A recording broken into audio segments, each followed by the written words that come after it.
There are two archetypal patterns that can bring deep healing to your relationships.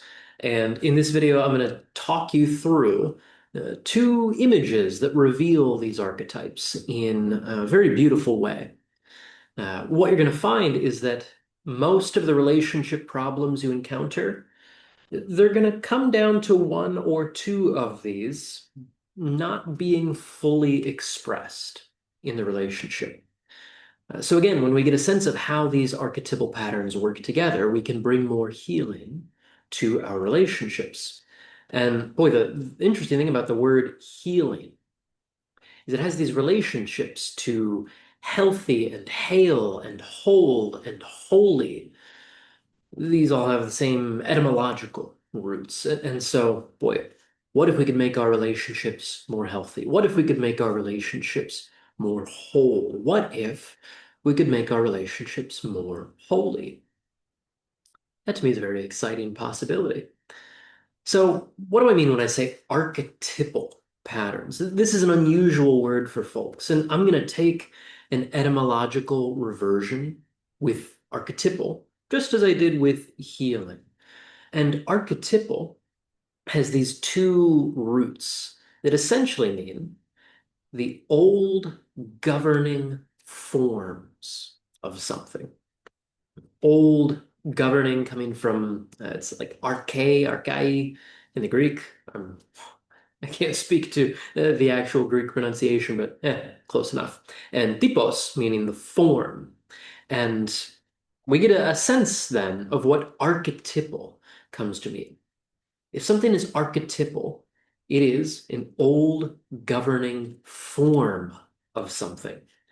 And this has tremendous psychological value. If you think that the psyche is not concerned with tradition, you have a faulty epistemology of the psyche. Psyche is deeply concerned with these old governing forms of things. Without, here's an example, without an awareness of archetypal patterns and how they work in our lives, we then find ourselves in anarchic and atypical relationships. And I'm willing to bet you do not want an anarchic and atypical relationship. Now, let me also say, when I say atypical, a lot of folks might consider, well, hey, marriage rate's at 50%. The typical marriage is full of dysfunction. No, no, no. The common marriage is full of dysfunction. The typical marriage, and especially the archetypal marriage, is a picture of Eden, of protection and provision and pleasure. So let's not be confused. If you would like an anarchic and atypical relationship, this is not for you. But if you would like a marriage, a relationship governed by these old patterning forms, well, hey, let's have a look at these two archetypal patterns. I'm going to speak about the archetypal masculine and the archetypal feminine as embodied in two distinct individuals. Now, archetypal masculine and feminine. All of us have access to both masculine and feminine, right? Nobody is purely masculine, nobody's purely feminine. All of us have access to both masculine and feminine. However, the obvious differences between the archetypal masculine and the archetypal feminine are, I believe, most clearly manifested in the obvious differences between men and women. If you have qualms with that, you can take that up with me in the comments. I'm happy to discuss. You can suspend your disbelief for a few minutes and see where it gets you. Or, well, you can head on out, and that's okay. God bless you. So, archetypal masculine and archetypal feminine. I'm going to suggest that the archetypal masculine is best exemplified in the person of Jesus, and the archetypal feminine is best exemplified in the person of Mary Magdalene. And the interaction between these two persons in the biblical narrative it gives us a lot of information. So let's take a look at this archetypal masculine first and foremost. Jesus, one of the one of one of the remarkable things about Jesus. Let me say also, boy, there's so many qualifiers. I know. This is a lesson in psychology, not in theology. Please do bear with me.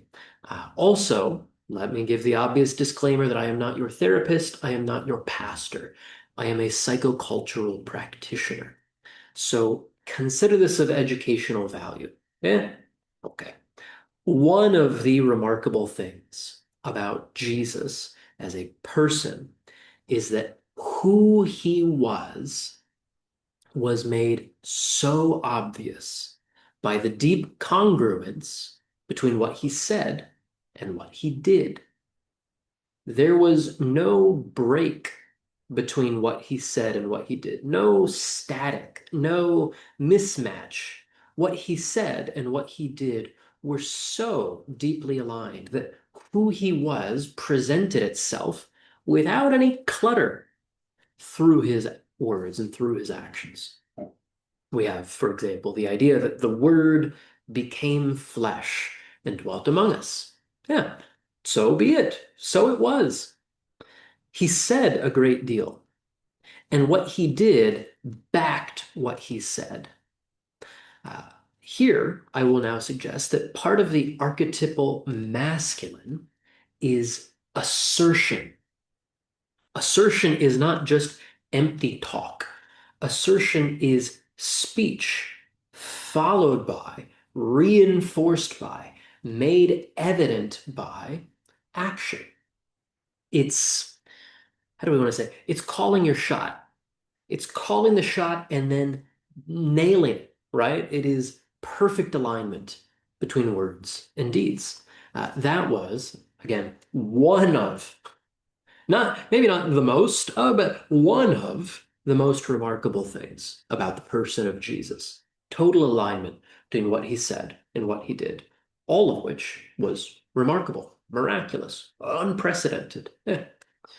So he walked the talk.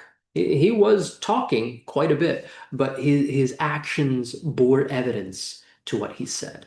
And this was not more fully realized than in the resurrection.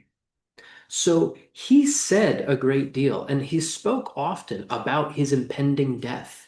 The Son of Man will be taken up and in the belly of the earth for 3 days and then resurrected, right? He was calling the shot over and over and over and over again. And we see evidence that his disciples were kind of scratching their heads, going, what does he mean by that? What could that mean? Huh? He says he's gonna, be dead for 3 days, gone for 3 days, and come back up. So the deep congruence between what he said and what he did was nowhere more fully realized than in the resurrection, right? He said and did a great deal. He said what was going to happen, and it happened over and over and over again until his death. And we can wonder what's going on psychologically for the disciples when they see him crucified, when he's buried, and they're left sitting there for a couple of days thinking, what uh what just happened? Like, have we been hallucinating? Like, what do we do now? And then he's resurrected. Yeah.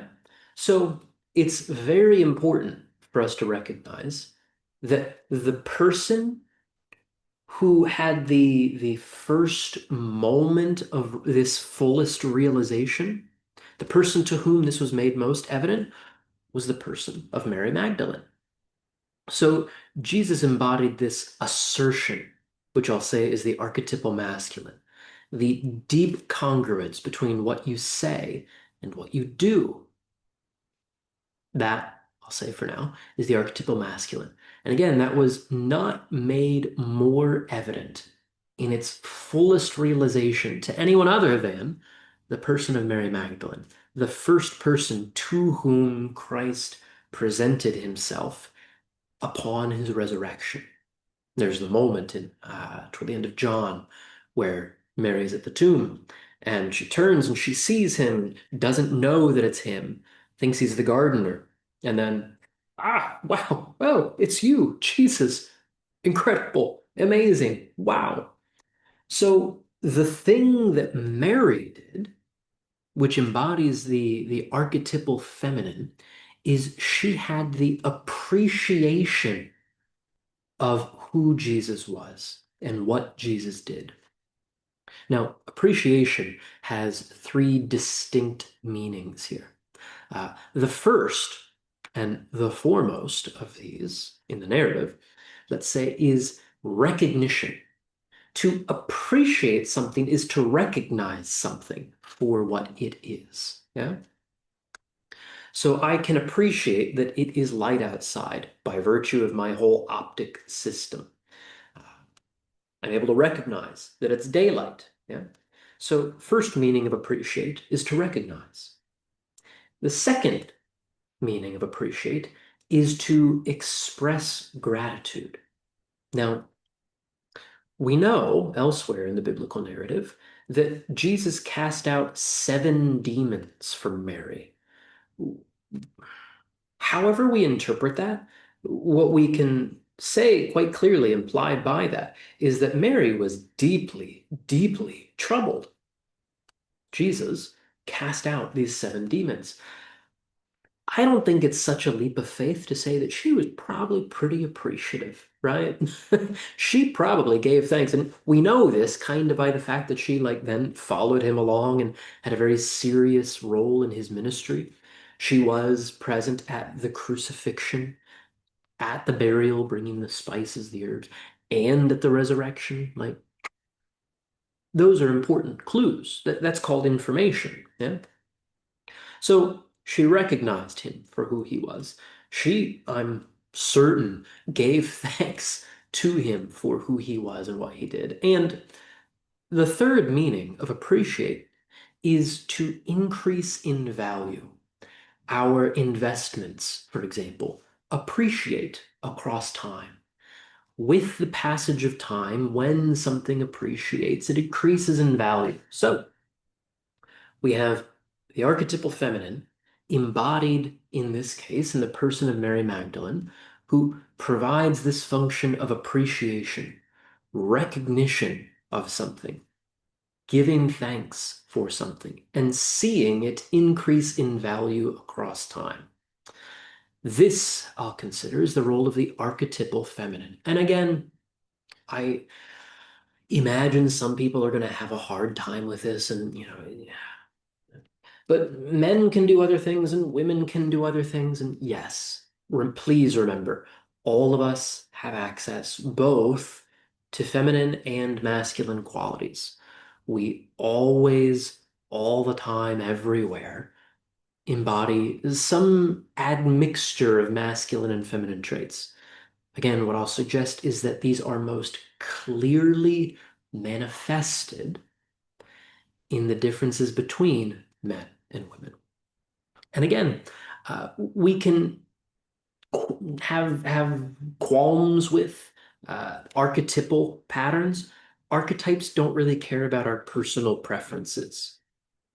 That's, well, that's maybe a difficult reality for some of us. Archetypal, though, is something we ought to respect, which just means to have another look at, respect, to look at it again. We ought to respect archetypal patterns, lest we succumb to anarchy and atypicality. So we've got archetypal masculine in assertion. We've got archetypal feminine in appreciation. And hopefully you get a picture that the two need each other. The two need each other. And one is not better or worse than the other. Please do not hear this as some ranking of masculinity above femininity, or please do not hear this as some ranking of femininity above masculinity. The two occur together. All of it is necessary together. This, for whatever reason, this is a deeply confusing thing for many people. The two are equal. The two are equal and need each other in order to exist, quite frankly. What's the point of assertion without appreciation? And what do we appreciate if there has been no assertion? Like, these things go together. So, what I'll suggest in terms of a way that we might apply these ideas, we could examine our own romantic relationships and we could consider what role are we embodying? Are we embodying the masculine role of assertion in the relationship? Are we embodying the feminine role of appreciation in the relationship? Again, husbands, appreciate your wives. Duh. And wives, assert yourselves. Duh. Like when we get a sense of the archetypal pattern here, it it baffles me that this isn't obvious. But if we think of assertion as saying and doing what you will do, like saying what you're going to do and then doing what you've said, that ought to be something all of us endeavor toward. If we think of appreciation as recognizing value, giving thanks for value, and increasing the value of that value over time, like we all embody both masculine and feminine. You can see I'm kind of like having this debate with whomever I imagine is in the audience, but anyway, you're here in the audience, so let's chat. You could reflect for yourself. Which of these roles am I embodying in the relationship? Uh, am I doing right by my archetypal pattern? So I'll speak for a moment to men. Are you saying what you're going to do and doing what you've said you will do?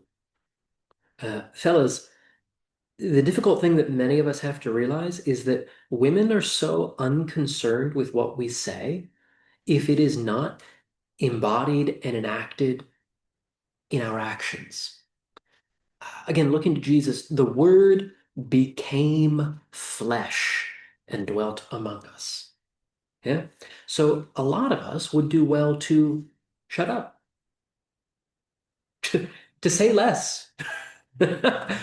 No one is so interested in all of your lofty visions if they don't come to fruition. Now, there's something to be said for patience, for playing the long game, for forgiveness when we fall short of these things, yes. However, if we call our shot confidently, we we better be sure that we're going to shoot that shot, right? Like we better be sure we're going to hit the mark. And if we sense that we are not going to hit the mark, well, we can acknowledge that as well. We can offer an apology for the discrepancy between what we've said and what we've done. Yeah. We can be accountable for our words because go figure, if the biblical narrative teaches us anything, it's that words matter. It is the word that brings order to the universe. So consider, as a first move, not saying so much. Let it be evident through your actions. And then, as your actions demonstrate more and more of who you are, then maybe you start saying more and more of who you are. You project a vision into the future, not from a base of just mere empty fantasy, not mere vanity, but from a basis of what you have thus far embodied. Fellas, you could reflect upon that for the next decade, I'm sure. Don't merely reflect upon it. Please embody and enact it. Ladies, you could, I imagine, more fully appreciate what has been made evident. You could recognize in a way that no one else can. You could recognize the value of your partner. You could give thanks for the value of your partner.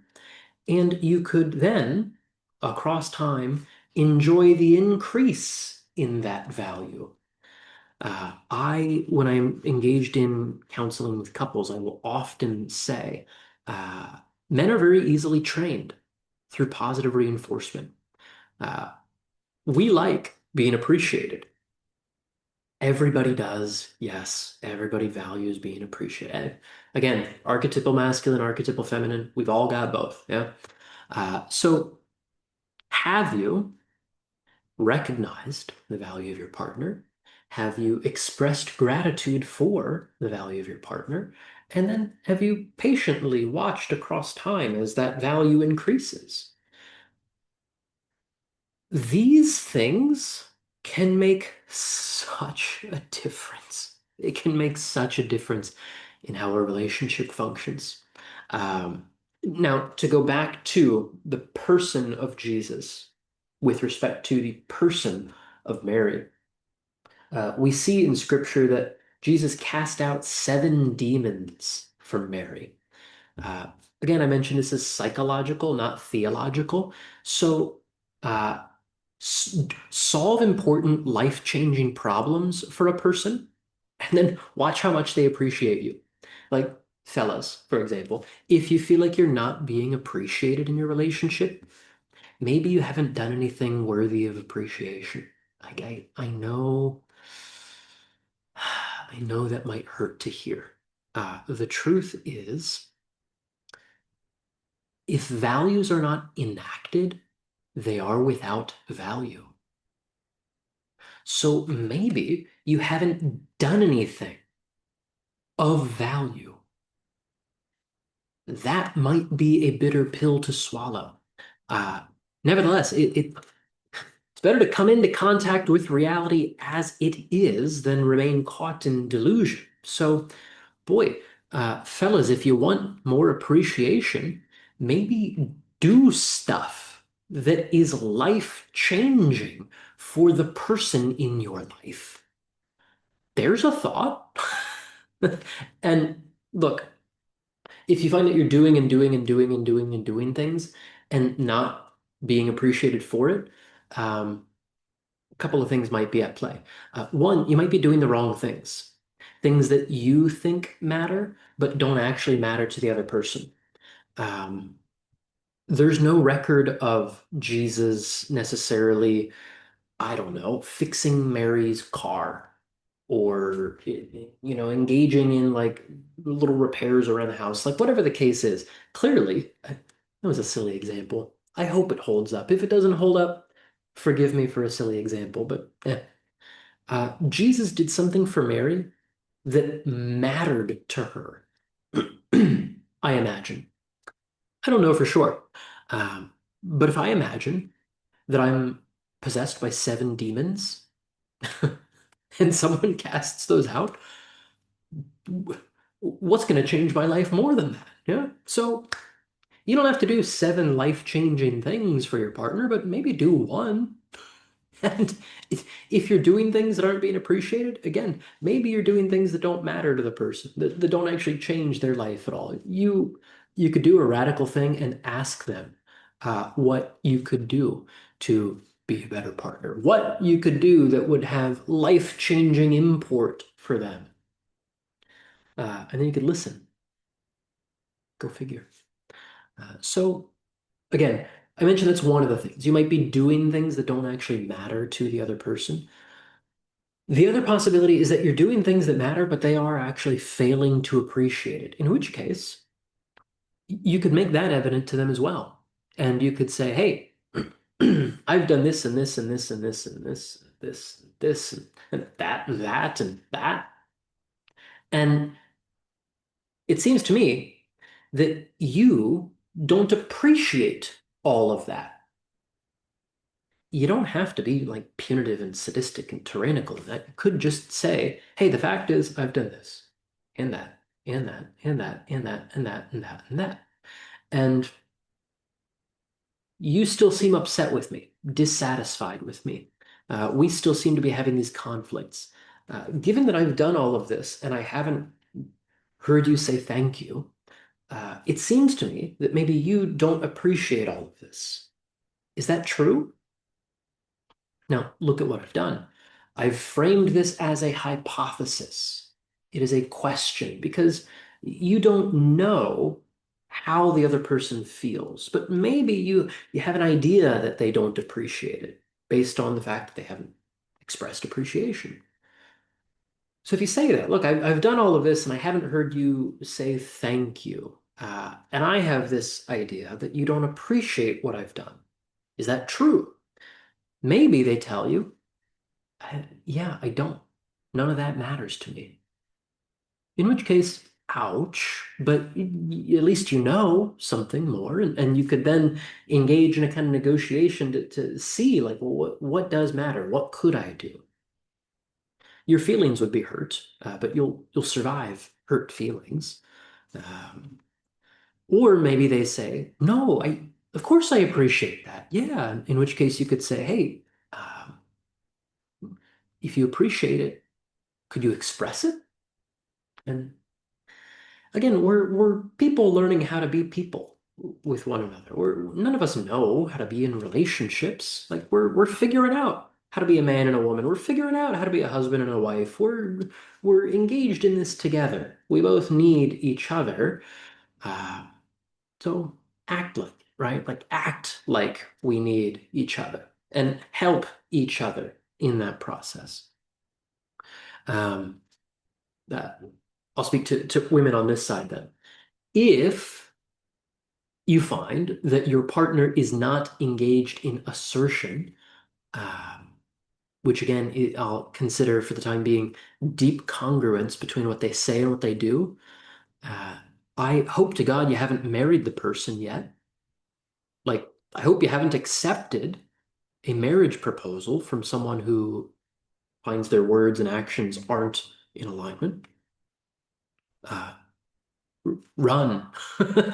Like, if you're not married, I personally, I do not believe in divorce except for, very narrow, scripturally described exceptions. Yeah. So we'll have two examples here. Um, if you're not married, if you are married as well, for this case, you could say to the person, hey, I notice that you say this and this and this, and yet you do that and that and that. Do you notice the difference there? Maybe they don't notice. Maybe they're oblivious to the fact that they say one thing and do another. We could assume ignorance before malevolence, right? So, in the case of ignorance, like maybe they didn't know that they've said this and they've done that. You get to use ignorance as an excuse one time. So, I, my dad, I remember telling me at one point, he said, well, the problems of the world are the result of stupid or evil. I was like, huh, well, interesting. Yeah, cool. That makes sense. So, look, if you don't appreciate your partner, if your partner's not actually engaged in this congruence between what they say and what they do, first of all, bring it to their attention. Again, not in a punitive, sadistic, hey, you piece of crap kind of way. But just say, hey, I noticed that you say this and you do that. And those, to me, don't seem like the same thing. They look to you. Uh, that's a very humbling process for a man. So do your best to be gracious when doing that. Uh, a good man will be able to take that in. It'll be very painful, but he will do something about it. So you highlight the difference between what has been said and what is done, and then watch what happens. Uh, Either he will say less and do the same amount, which it is fine, actually. Like that might not be ideal, but that is better than there being this incongruence. So he will either shut up and do the same amount until he kind of embodies congruent assertion, or he will say just as much, but he'll start doing more too. Uh, or, well, let's say that's great if that happens. So either the congruence will resolve, he'll say less and do the same amount, or he'll say the same amount but do more. Both of those are better than the third option, which is that the incongruence persists. So when you bring it to your partner's attention, just watch patiently, patiently watch. Uh, the person's character will be made evident in the response. So you bring it to their attention, and then again, you watch and you see. And if you're not married and you observe one of these things happening, like if you see that the incongruence persists and you're not married, run. Run far, run fast, like be done with it. If you see that the the speech lowers and the actions persist, well, okay, then decide for yourself. Uh, is this okay? Is this acceptable for you long term? If this never changed, would that be okay? Or uh, if the speech stays up here and the actions come to meet it, reward that. Like express gratitude. The second bit of appreciation, you watch what happens. And then if it's satisfactory to you, give thanks. And again, you will see it increase in value across time. Now, if you are married, I'm not of the belief that running is an option. Um, I don't know what you believe, but hey, I think if you made a value or you made a vow between you and God in front of a community, well, uh, don't break that. Um, but what do you do?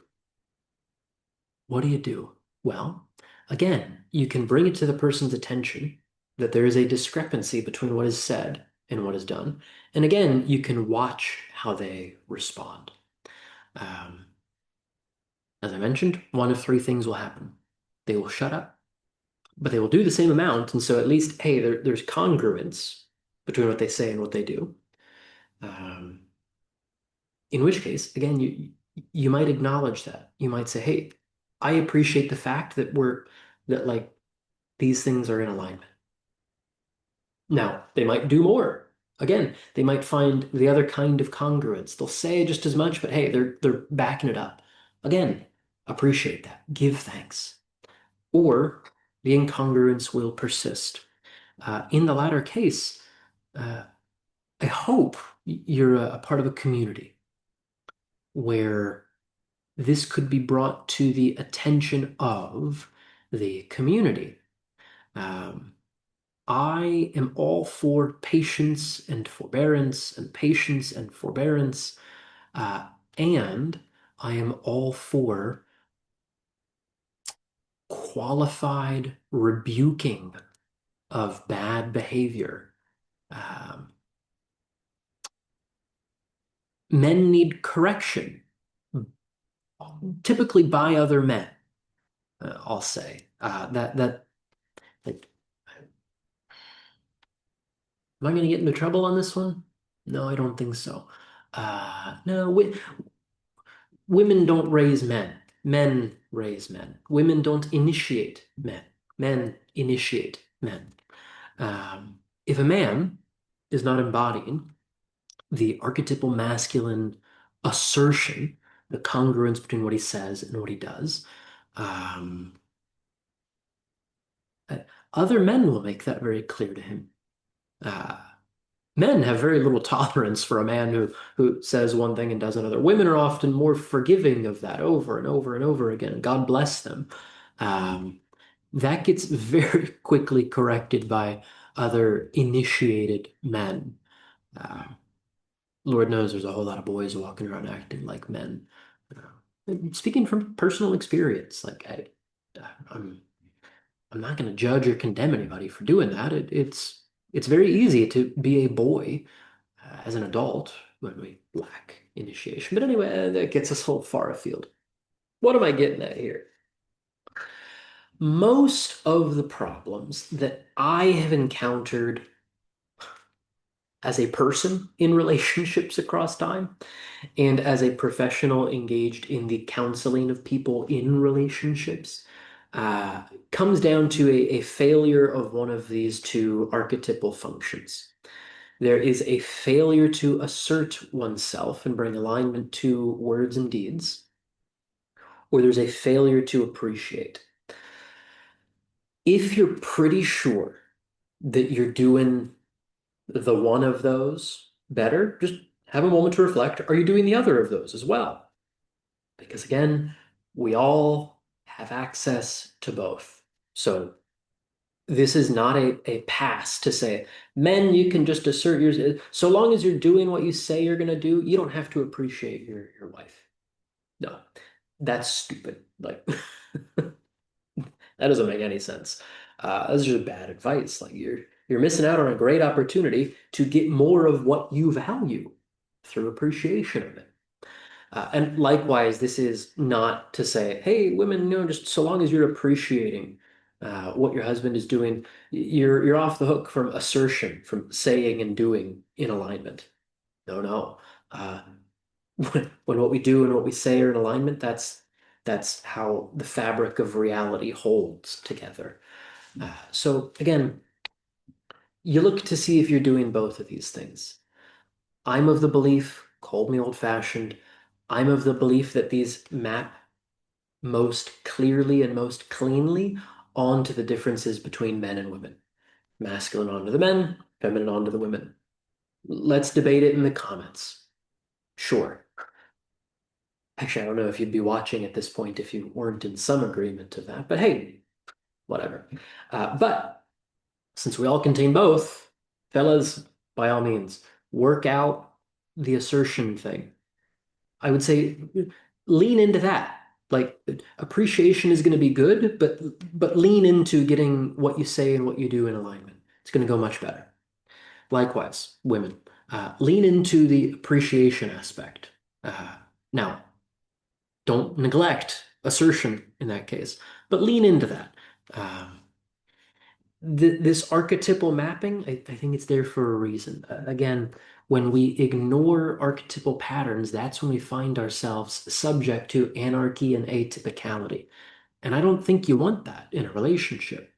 I think you probably want an archetypal marriage, a picture of protection, provision, pleasure from now until death. Like, sign me up for that. Sounds great. Um, Anyhow, I seem to be losing my train of thought for the time being, and I think that's actually all that I have to say on the matter, for now at least. Yeah, that's about it. Uh, Again, the person of Jesus, one of the most remarkable things is that what he said and what he did were like this. And then one of the more remarkable things about Mary Magdalene is that she was the first person to see the full realization of what Jesus said and did. The fact that she's the first witness to the resurrection means she had front row seat to him doing everything he said he would do. And that's remarkable. Um, One more thing, if you'll indulge me, one more thing. The archetypal feminine. Like, what did Mary do after the full realization, after she fully appreciated that Jesus was who he said he was, because he did what he said he would do? Uh, she went and told other people about it. This is why she's sometimes referred to as the apostle to the apostles. So when you are appreciating your partner, again, men and women, when you're appreciating your partner, you could also go and tell people, you could provide evidence to the community that this person is who they say they are. You could share your appreciation of the identity of the other person with the broader community. And hey, that's going to help the broader community recognize that this person is who they said they were. It's very hard to trust, for example, a political leader with an unhappy wife, like ooh, a religious leader too. Like it's hard to trust a man with an unhappy wife. It's like if the man is who he says he is, his wife ought to be out there like telling everybody, like, hey, yeah, it, it's the same behind closed doors. In fact, maybe it's better behind closed doors than anything you all know about. So, and again, the same is true in reverse, man, appreciating women. I, I get so tired of belaboring that point, but man, people get confused about that. Anyhow, I'm going to pause for the time being because it's a beautiful day. I've said what I intended to say, and I'd like to go for a walk. So, anyway, be well. I hope this is a blessing to you and your relationships. Feel free to share a comment down below with what you think, questions, heated debates. I'm available for all of it. Yeah, let's have at it. Anyway, be well, be blessed, and I will talk with you in the next video.